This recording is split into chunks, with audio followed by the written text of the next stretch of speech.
2025 World Energy Outlook scenarios. The World Energy Outlook will be published tomorrow, so I'm not quite sure what kind of a presentation we're going to get at this stage.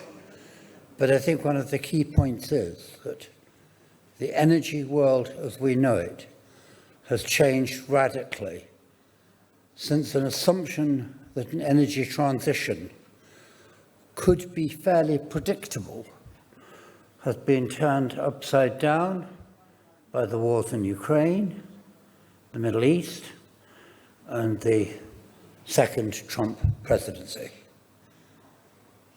The role of traditional fossil fuels suddenly comes once again front, left, right, and centre of all discussions, whether for good or ill. And yet, we live in a world that has already hit 1.5 degrees in global warming, in which we see plenty of goals set and an increasing lack of plans to actually implement those goals. And we simply have to hope that somehow, in order to tackle climate change, we can rely on more than the premiums we all have to pay in insurance policies to deal with catastrophic energy and weather-related events. So without any further ado, may I introduce Mr. VII Papadimoulis, who is the Clean Energy and Technology modeler in the IEA's Sustainable Development Division. And I think that really is all that needs to be said. We are talking about somebody who has worked and still works and believes in sustainable energy development. So, Fiden, over to you.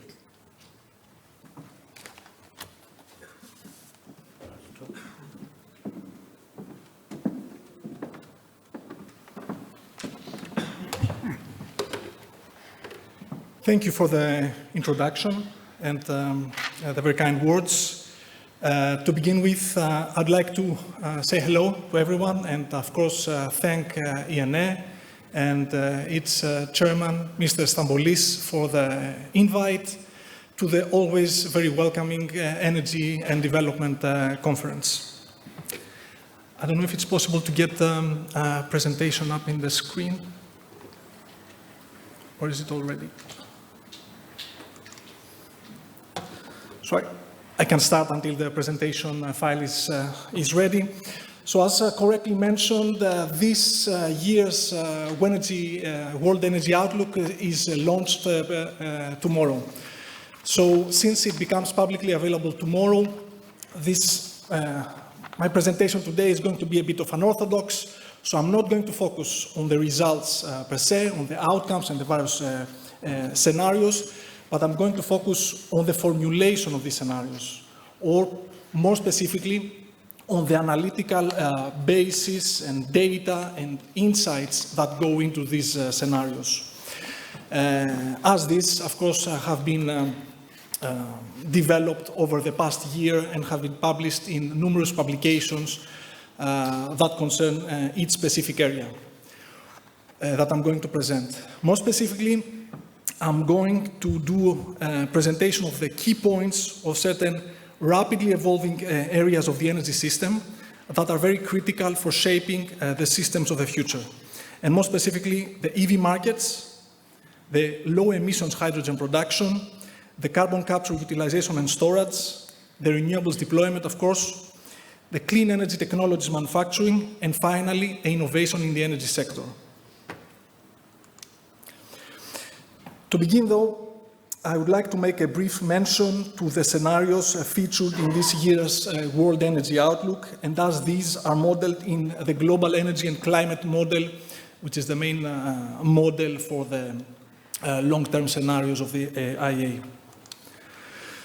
So, from the beginning, since its inception, WIO's purpose as an annual report has been not to provide a single vision of the future, but to rather view the world through different lenses or scenarios. All these scenarios have the same starting points based on the latest data for energy supply and demand, markets, technology costs and policies, as well as the same socioeconomic assumptions with respect to the future population and economic growth. However, depending on the scenario, different assumptions on policies, end goals, or the ability to overcome technological barriers can mean very different energy futures. But it is important to underline that none of the scenarios in the WIO are a forecast. But having a framework that includes multiple scenarios allows us to explore the consequences of different policy choices for the key policy priorities of energy security, affordability, and sustainability. So this year, we're going to have 2 exploratory and 2 normative scenarios. And more specifically, on the exploratory side, there's again the readoption of the current policy scenario, known as CPS, which looks at the evolution of the energy sector based on a detailed reading of the existing legislation governing the energy sector, and steps which also takes into account the additional considerations such as the signaled policy intentions that are presented in strategy documents which have not necessarily yet made it through the necessary legislative, budget and regulatory processes. On the normative side, we have the net zero emissions by 2050 scenario, or called NZD, and the accelerating clean cooking and electricity services scenario called ACCESS. So the NZD scenario was initially developed in 2021, and it was developed at the request of the COP26 presidency, and it describes one pathway, not the pathway, but one pathway of achieving reducing the global energy-related carbon dioxide emissions to net zero by 2050, alongside providing and achieving the goals on universal energy access and large reductions in energy pollution. So the access scenario, which is a new one, it's actually a roadmap on achieving universal access to electricity by 2035 and clean cooking by 2040. However, of course, for the exact and precise details, I would strongly encourage you to have a look at the specific descriptions in the report coming out tomorrow. So, after this introduction, I'm getting directly into the various areas of presentation here. Starting with EVs, it's important to note that there has been a consistent growth in the past years. And having a look at 2024, we can see that this growth was 25% year on year compared to 2023. And the electric cars sold exceeded 17 million globally. As you can see, the 3 main markets continue to be China, Europe, and the United States, even though the lion's share is in China, which represents the 2/3 of the global electric car sales. The growth for 2025, according to the latest data that we have at our disposal, remains and will continue to be strong. There was, for the first part of the year, there was a growth of 35%, which gives us a high level of confidence to believe that the sales of cars at the end of 2025 will exceed 20 million. Of course, there are different reasons and different circumstances in each of the markets. I think it's very important to underline that in the Chinese market, which drives primarily this growth, there are, of course, some policy incentives which facilitate the adoption of electric vehicles, and the sales of electric cars. But it's also a matter of affordability and a matter of competitiveness. It's worth mentioning that even without taking into account any kind of tax exemption that is used for EVs, 2 out of 3 EVs are cheaper than their equivalent conventional car in China, which drives a lot, of course, of this growth. Again, the Europe sales are going to continue to grow by 25%, and the United States are going to have a growth of 10%, more or less. So in general, we used to emphasize and pay attention to the three main markets, China, Europe, and the United States. And for very good reasons, we can see they have, however, different profiles of growth.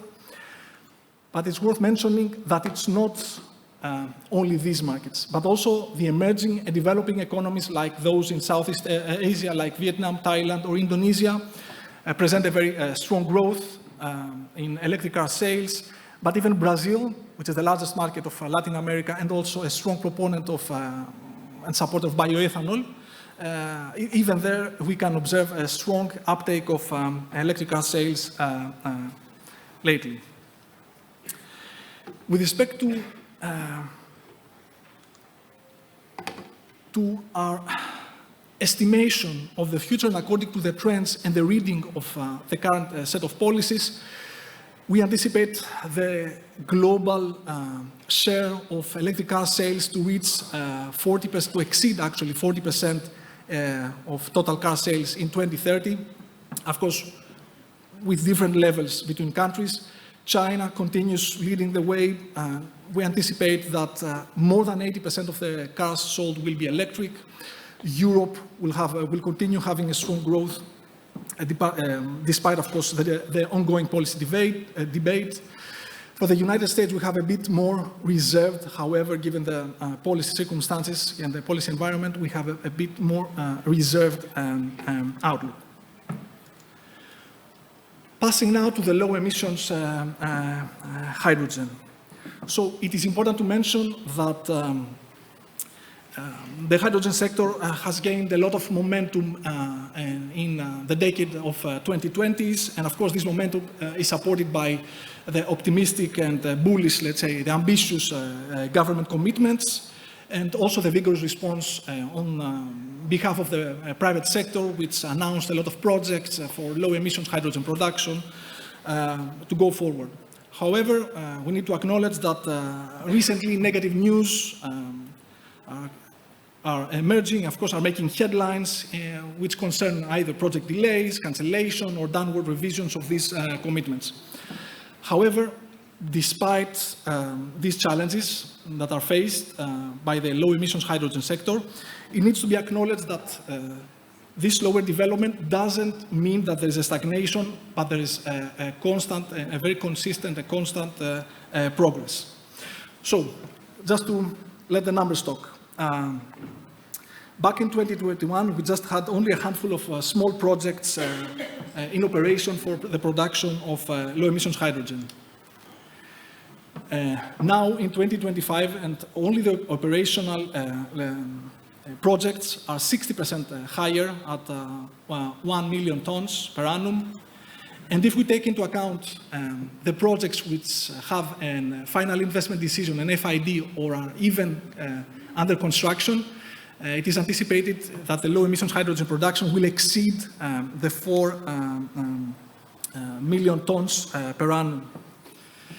So, of course, this is less than the initial projections, the initial anticipation. However, it is on par, this growth is on par with some other clean technologies like the solar PV, which have made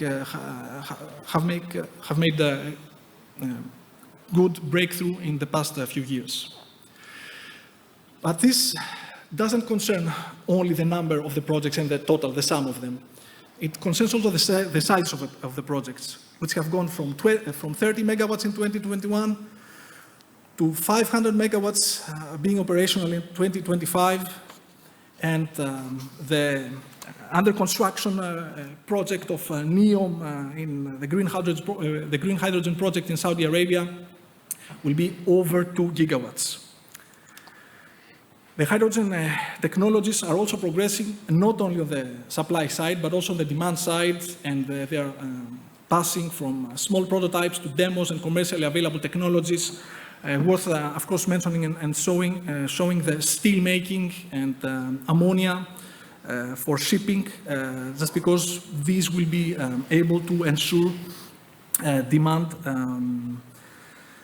a robust demand for the low emissions hydrogen production.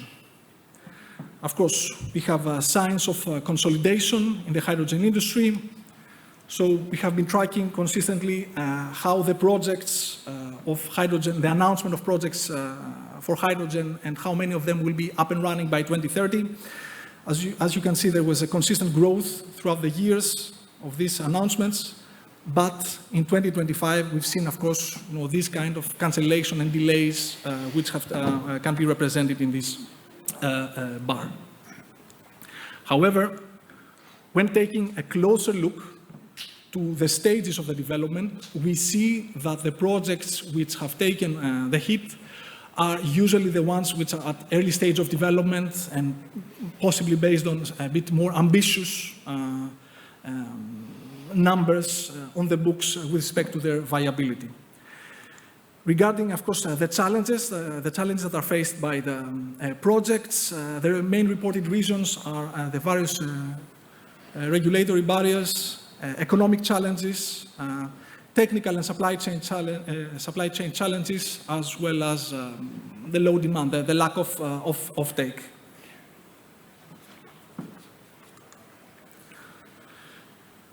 Passing to another important area for the future energy system, the CCUS.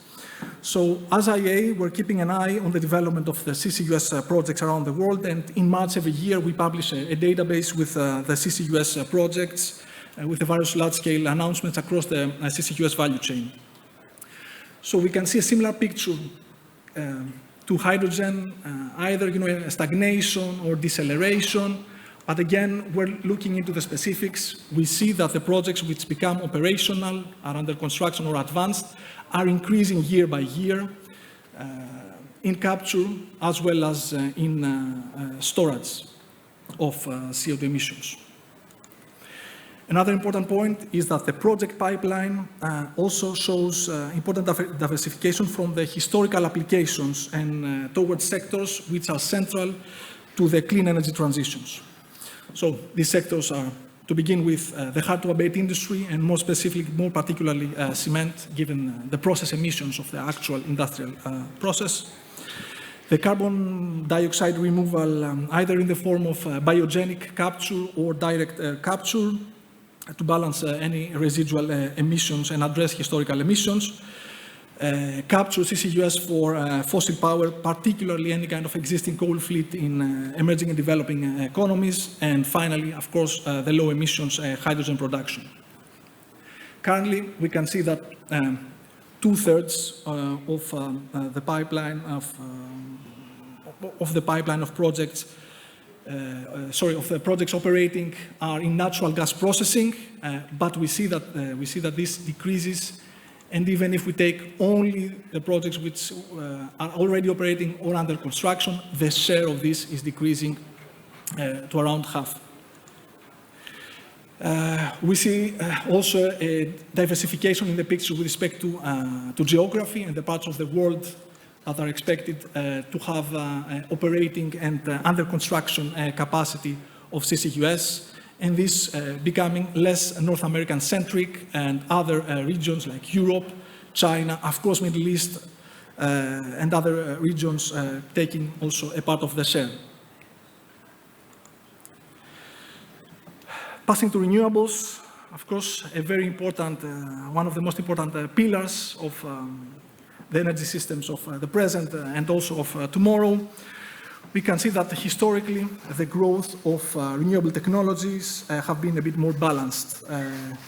But gradually, in the near future, we see that more and more there's a dominance of one single technology, and that is solar PV.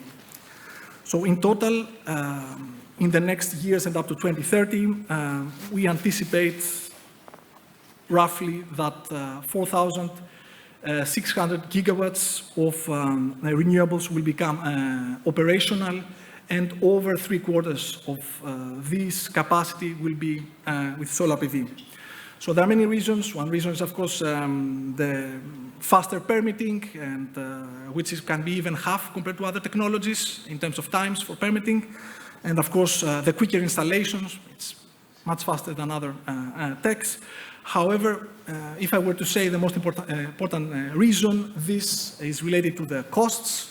The costs of solar PV module has fallen tremendously in the past few years, which has made the solar PV generation, electricity generation, the cheapest form of electricity in many parts of the world. Of course, we have discussed extensively about the various issues that come with that, but it has become the cheapest way of meeting new electricity demand, especially in emerging and developing economies, and this is an important factor for being adopted by utilities and companies throughout the world. Another important dimension is the split between the small scale, the distributed PV, and the utility scale PV. We see more and more a share shifting to distributed PV. This is to a large extent driven, of course, by the ability to provide better access to electricity and cheap access to electricity, particularly in emerging and developing economies, to households and companies. Regarding wind, the capacity continues to grow despite the problems that are faced in the supply chain. This is driven mostly by the onshore wind, which doubles. This expansion of the capacity is largely thanks to new markets which are not yet well developed for wind power and get into play. Offshore wind is facing problems with cancellations in North America, China, and Europe, but it still will continue to grow at a much slower pace. Finally, it needs to be mentioned that other renewable technologies like pumped hydro storage or geothermal are accelerating in terms of installations, specifically because they're also able to provide that kind of firm capacity, which allows also the better integration of solar PV and wind for the system. However, always the caveat, and I'll close with this for this slide, is that the landscape will be shaped by how the permitting, the policy uncertainties, the grid integration, and the financing conditions will evolve in the near future. I'll try to fly quickly through the last slides, as I'm conscious of time. Of course, we've presented a lot of clean and new technologies that are coming into the market, and they're increasing in terms of demand and need. So these need to be produced.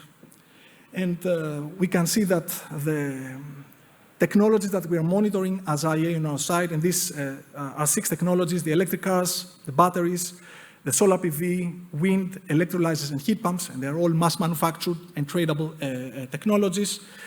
They had a market of 200 billion in 2015 and 700 billion in 2023, with the majority of this market being mostly in China, which is leading not only in cars, in electric car sales, but also in the deployment of renewables like wind and solar.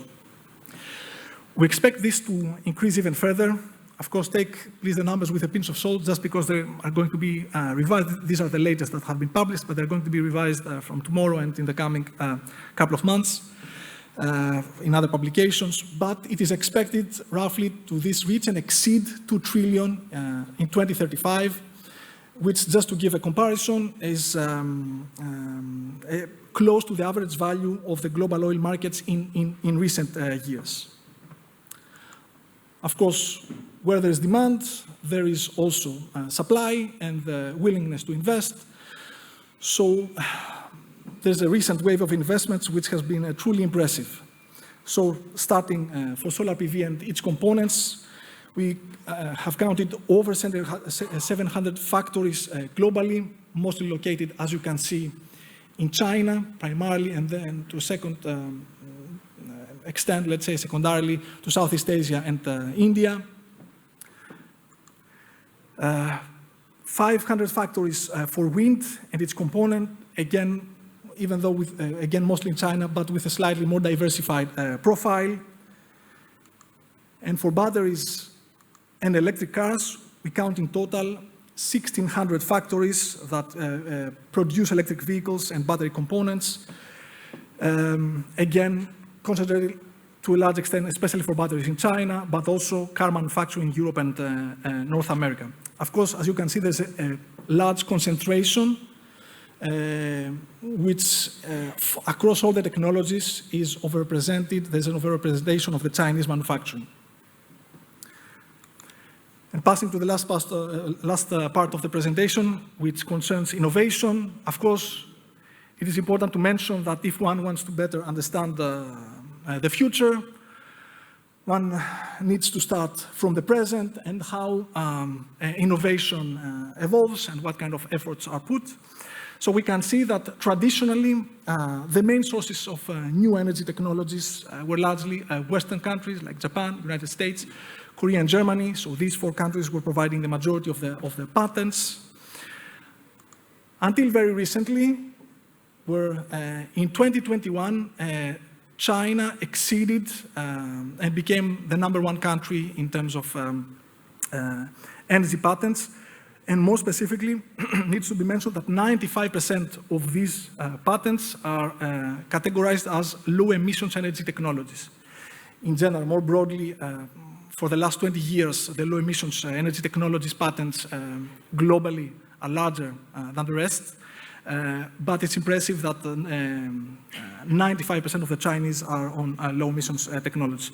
Of course, just to caveat this, patents are not the perfect measure, but can be a good indication of how the systems of tomorrow will be shaped. Now, how these patents can be split. We have a split of the types of patents between, for the United States, Europe, and China. We can see that these are split between energy efficiency, fossil, non-fossil, and non-fossil large scale, and non-fossil small and modular. Just to mention, by small and modular, we refer to the kinds of technologies like PVs and fuel cells that can be mass manufactured and traded, whereas the large scale refer to on-site deployed technologies, which are usually more of and one-off and site-tailored techs. We can see that the US, given its profile of all fuels, all techs, has a more diversified, a more let's say, uniform spread of the patents, whereas China and Europe focuses a lot on the small and modular, and especially for China, we can see that they're almost exclusively energy efficiency and the small and modular non-fossil ones. But apart from the patents, it's important, of course, to see how these are financed and how a very important part of getting things up and running. We can see that the venture capital in the United States is much larger than in Europe and in China. Of course, just to caveat this, the Chinese venture capital goes to exporting technologies and some technologies which are already, China is already leading. And that there are also some other vehicles, like, of course, the state-owned enterprises and public finance, which are not part of the venture capital and are not shown in this graph and are used extensively in China. It's worth mentioning for the United States that there's a bigger spread, and the tendency also for some kinds of techs which can be considered riskier, but of course there can be great dividends in this kind of risk, techs which can be considered riskier, as they are all essential, of course, in order to move forward with the clean energy transitions. And with that, I'm closing. I understand it's a bit of unorthodox, the presentation, given that the VII is published tomorrow, and happy also to discuss even outside for any details of this. Thank you.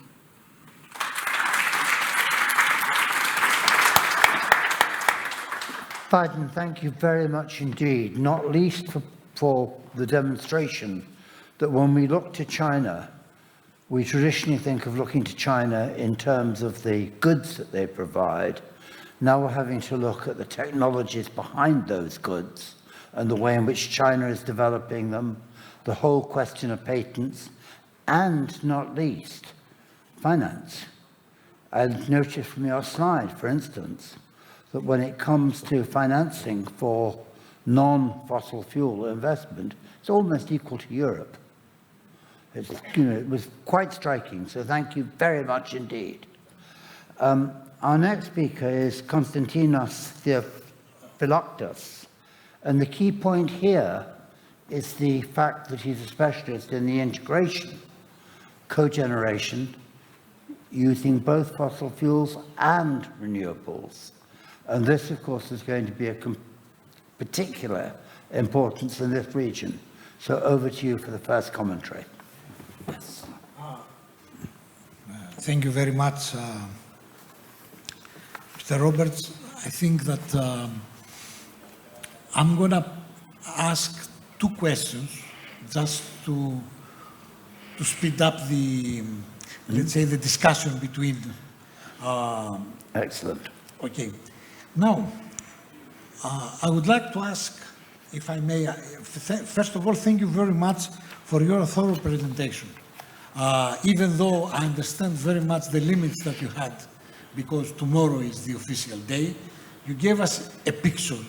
So actually, we make us more anxious to read the report by IEA tomorrow. But I have a question. During the modeling now, and the scenarios that you are using, how strong and how much weighted is the energy efficiency issue? Let me say to the audience that IEA is well known for the promotion of energy efficiency. They are organizing every year a world conference in different areas of the world. It was in Nairobi, it was in France. This year, it was in Brussels. And by the way, IEA always are invited to participate, and we are going there. So I want to see the weight of energy efficiency to your analysis, to this analysis. That's the one. And also, just to conclude it, back in 2023, the 28th COP in Dubai concluded in his final conclusions to propose a doubling of the percentage of energy efficiency from 2% to 4%. Now, under the new political era worldwide, especially I'm talking about drill, baby, drill, how close or how far to these increased percentages are your analysis? Thank you. Thank you very I know much. that probably some of them they cannot answer today, but just. I'll start with, let's say, a common denominator, and by using a phrase which is very oftentimes used in the IEA, that energy efficiency is the first fuel, of course. And it's very important on how we formulate our scenarios, and in order to provide a bit more of insight on how we work, practically the way we work is that we start from the demand side, practically. It's a formulation of scenarios that start as a basis from the socioeconomic factors, economic growth and population growth, what this means in terms of demands, in terms of passenger kilometers, ton kilometers, tons of industrial products to be produced, heating needs, cooling needs, and all that kind of things. And of course, this, in order to be translated to energy, we need to start from efficiency. So yes, we pay a lot of attention, as you said, to efficiency. There are also these very important annual conferences, and it's one of the most important aspects, of course, in the development of efficiency is one of the most important aspects in our modeling process. Now, going to your second question, and with a caveat that I cannot be very specific with respect, to the that, and drawing from elements from Rio 2024, we see that it's quite challenging to meet the ambition, to meet the goals that were stated in COP28 for efficiency as well as for renewables. We see this kind of this renewables slide that I just showed is a bit more reserved. It's not being the goal, let's say, of tripling the renewable energy capacity, as this was also published recently by a report of ours, the Renewables Market Report for 2025. The same applies to energy efficiency. But yeah, again, as I'm conscious of time. It's okay.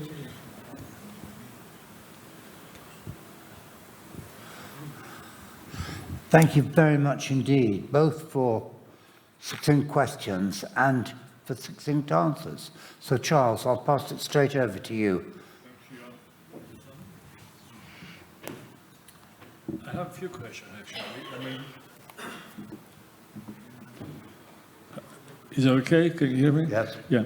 Fedon, thanks very much for presenting so much data to make up for telling us about the results of the energy outlook. But you did say that you have now modified your scenarios, and you are now including the current policy scenarios. What led to a change of heart on this? What made you go back and bring back the current policy scenario?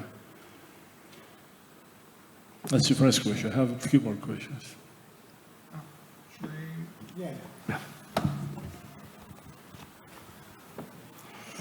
So for this, the main reason is that the landscape has changed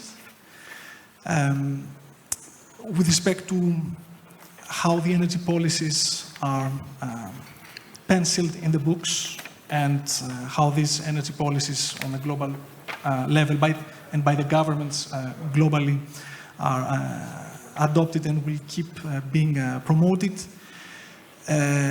We thought that it was useful to bring back, in that context, we thought that it was useful to bring back the current policy scenarios, which is something that the IEA and the VII used to publish up until 2020. And in this context, we thought that it can offer a useful nuance to describe through an additional lens possible energy futures that can be materialized. So it wasn't just American pressure. No, and I cannot, and I'm not, I cannot say. Okay, no, I don't expect that. I don't expect that. I can strongly recommend, of course, there's a commentary published by our chief modeler, Laura Cozzi, and the chief energy economist, Tim Gould, in IEA's website, which describes, of course, in detail rationale. I think it was a natural development because, as you alluded earlier, the stated policies of countries are not being achieved. That's the reason why energy efficiency is not increasing as fast and renewables are not achieving targets. So including the current policy scenario makes sense because we're somewhere between that and stated policies. So you have now better references to look to the future.